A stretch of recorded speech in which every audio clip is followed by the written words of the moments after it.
Hello है तो hello hello hello नहीं चढ़ ले इनको हेलो। और आइए आप सभी को मैं खुशबू यादव इस मंच के माध्यम से प्रणाम करती हूँ और धन्यवाद भैया का करूँगी बबलू पाठक जी का, जो कि इनके वजह से मैं आप लोगों के बीच में आई हूँ।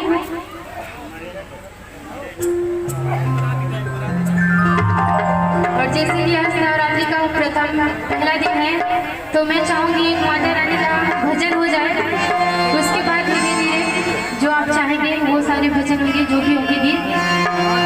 और ये हमारे लड़के के मामा जी आदरणीय श्री विनोद कुमार मौर्य जी, जिनका शुभ दिलखुश है, उनके मामा जी आप हैं। आपकी तरफ से ये 1 रुपए का प्यारा सा आशीर्वाद और माँ के पाँव छोड़े में चढ़ावा है।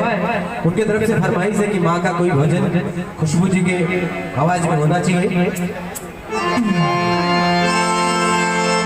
और देखिए एक बार फिर से हमारे आदरणीय बड़े भैया अंतिम इंजीनियर साहब आदरणीय श्री अंतिम मौर्य जी, माननीय श्री अंतिम मौर्य जी, आपकी तरफ से ये 501 रुपए का आशीर्वाद है।